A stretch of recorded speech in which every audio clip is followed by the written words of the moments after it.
Hi there.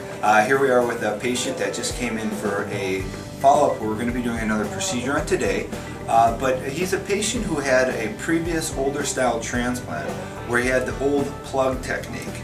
Now he had 2 plug surgeries in the past, and what we did is we went through the old shotgun harvested donor. It's termed shotgun harvested donor because that's a slang term for when somebody's been punched multiple times for multiple surgeries. This is the suture line that I left this patient.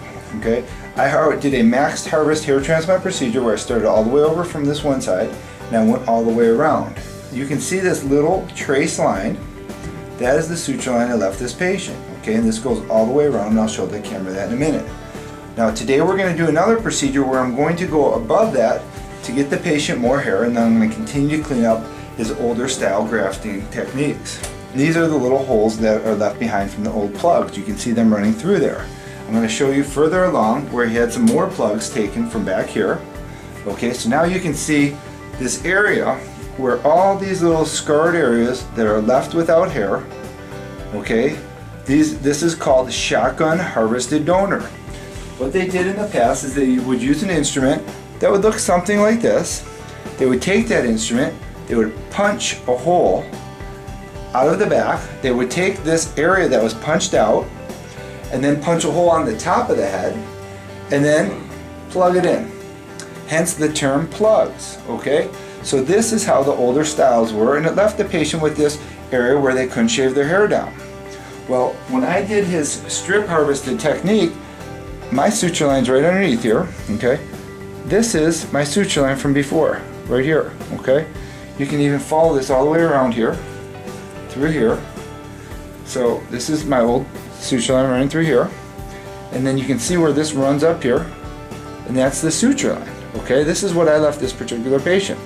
What's happened now is there's a new procedure called a follicular unit extraction.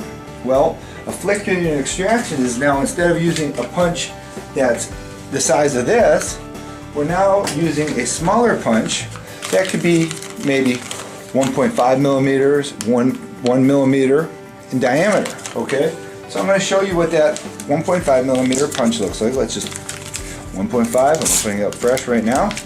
Okay, so here's that 1.5 millimeter instrument, and now let's look at it from the top. Okay, so it's a smaller area.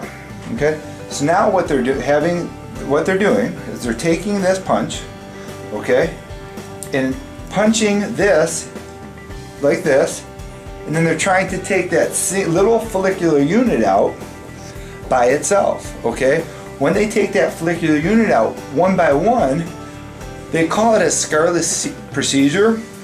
In actuality, you get this, but you get more of this because it's now smaller, because it's a smaller punch. So instead of this larger area, you get all these smaller polka dot little areas.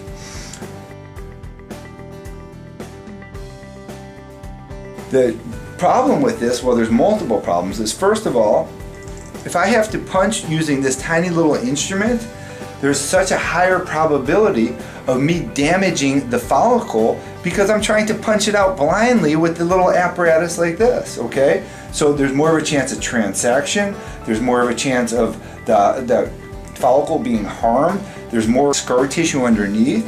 So when I go back to try to get more hair, like today, I'm going to be going through here, but what happens is the scar tissue underneath there affects how I get that hair out of there. Okay, if I can go into what's called virgin donor, where there's no scars, I'm going to have a much better chance of getting better hair versus if I have to go through scar tissue. So when we go through the scar tissue, we have much more transection of the follicles, which means less hair for the patient. Keep in mind, this is what I just showed you. My suture line over here is running through here. Okay, let's show you again where it's wide open. Okay, this is, you can see the suture line on a shaved head. This is shaved down. That's the suture line. It's undetectable. The patients can shave their head and you can't see that. So when patients seek out follicular unit extraction, it makes 0 sense. I can't understand why a patient would seek out follicular unit extraction when you can get a scar that's undetectable versus multiple polka dot scars, which are going to yield you less hair. I can get you a strip surgery with 7,000 to 8,000 hairs and harvest that donor in under a half hour or less, where you're going to spend 2 days for them to try to poke your little hairs out one by one and destroy your follicles. There's a better way to do this out there.